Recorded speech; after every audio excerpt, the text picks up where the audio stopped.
Assalamu alaikum everyone. The story that I'm going to be reading today happens in way too many households. It's a part of almost like the social fabric of our society. And the challenge is, how do we empower the children in our homes to speak up, to feel protected? The story is called I Remember. I look at his face, now lined with deep wrinkles, each one a surly witness to a deed committed a long time ago. Deeds? How many of his perverse thoughts had he acted out since then? I look at his face as he smiles. The gleam of his sins, unhidden, unbidden, pierces the atmosphere like flying shards of broken glass. They fall everywhere, treacherous, menacing, and so sly. Of course, no one sees them but me.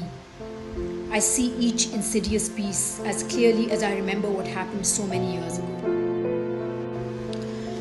I look at the face of the old family retainer, the man who has spent over 25 years in my parents' home, my home, the man I have known since I was 7 years old, the man whom I now detest.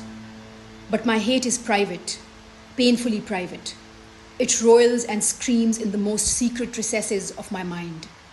And my heart keeps pace, racing, pounding, pulsing with revulsion and frustration. That combination is such an odd one. It sucks the essence out of me. It saps me of my sense of self and leaves me feeling hollow and wretched. I try and pull myself together, and then I'm knocked down again by a flood of ugly memories. The deed was singular, the one and only, but the memory of it has multiplied, spread like a fungus around the edges of my hippocampus. After 30 years, most times now it lies quietly, unobtrusively. At other times, it flies at me, taking over my being, like now, because he's here, in my home. He has come to pay his respects to my parents. He has done this periodically since his retirement 12 years ago. I look at his face. I look at the ugly caricature of a smile pasted on it. I look around me at the faces of my mother and my father. They're smiling back. I look away.